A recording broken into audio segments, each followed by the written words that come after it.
Hey everyone, I wanted to go over our third assignment in our PBL 2. This one is going to be over elements of an eco-friendly park. And what we're going to start on is actually here on page 17. It asks for us to read, as people move into our communities, families are looking for fun, clean, and safe places to spend time together. Eco-friendly parks have become very popular with families because they are great places for families to enjoy the outdoors while enjoying everything that nature has to offer. An eco-friendly park is a park that encourages people to preserve natural resources and promotes eco-healthy lifestyle habits such as recycling. Eco-friendly parks depend on our natural world, such as trees, ponds, and meadows, to create a relaxing and fun space for everyone while also providing communities with natural beauty.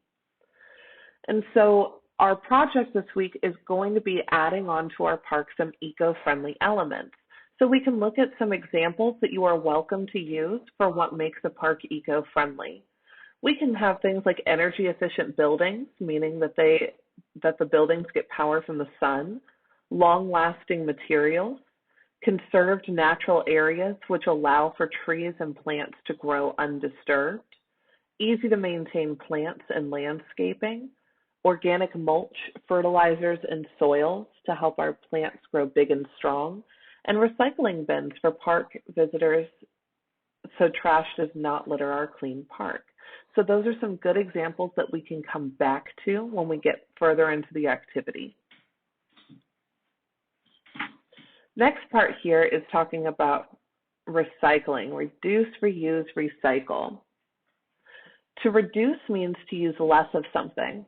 There are many ways to use fewer natural resources. You can use both sides of a piece of paper, for example. To conserve fossil fuels, you should ride a bike instead of riding in a car. And you could turn off the lights when you leave a room. When you reuse something, you use it again. You can take a reusable bag to the grocery store, and you can use a refillable water bottle. When you recycle something, it is made into a new product.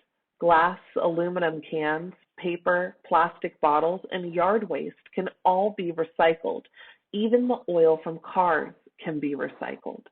And what I want us to focus on in this reading is the difference between reuse and recycle.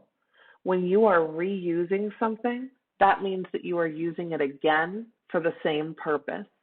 When you recycle something, you are finding a new purpose for it or turning it into a new object. So they give us an example of using a refillable water bottle. You're not recycling when you use the water bottle again. You are reusing the water bottle. But if we put our water bottles into a recycling bin and then it gets taken to a plant and it gets melted down and turned into a new piece of plastic, maybe part of a playground, then it's been turned into something new. So it's been recycled that time. We see an example of recycling here, that glass can be recycled because after glass is used, it can be used again. The bottle is crushed, then combined with more crushed glass. It is then heated to make it easy to form into new shapes. When glass is recycled, it may not be used for the same purpose. Some of the glass in this vase came from the blue bottle. So we see that we had a blue bottle. It's been recycled into this flower vase. So it turned into something new when it was recycled. That brings us to our activity. How can I make my park eco-friendly? Our directions tell us to use the table below to list at least 3 elements that you will include in your park design to make it more eco-friendly. Explain what makes the element eco-friendly and why you chose to include it in your park design.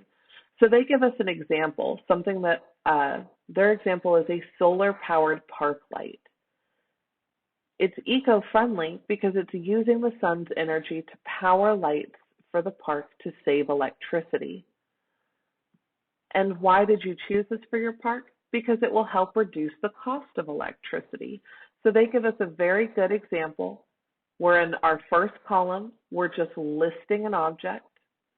In our second column, we're describing what makes it eco-friendly in a complete sentence. And in the third column, you're explaining why it's in your park in a complete sentence. And this part is very important because if you put something about making aluminum horse stables, but you don't have any horses in your park, then it doesn't make any sense for it to be there for you. What I want you to focus on, and a good way to get yourself started, is maybe dedicate each of these boxes to the 3 R's of recycling: reduce, reuse, recycle. And so that way, in our reduce box, you can think of one thing that will help reduce the use of water or the use of energy in your park. One thing that can be reused in your park. And one thing that comes from recycling in your park. And when I say recycle, I don't mean a recycled bin. I mean an object in your park, something from your non-renewable checklist that could have come from a recycled material.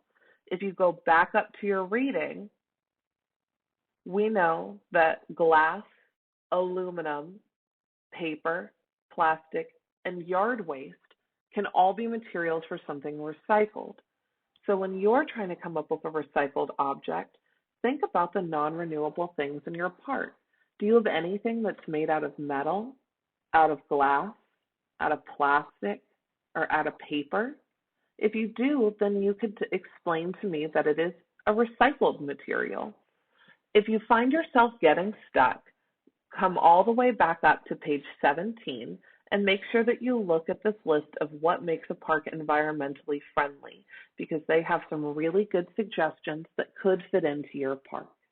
If you have any questions about this or need any help, don't hesitate to reach out or join our classrooms at 9 a.m. and 1 p.m. Thanks, guys, and have a good afternoon. Bye.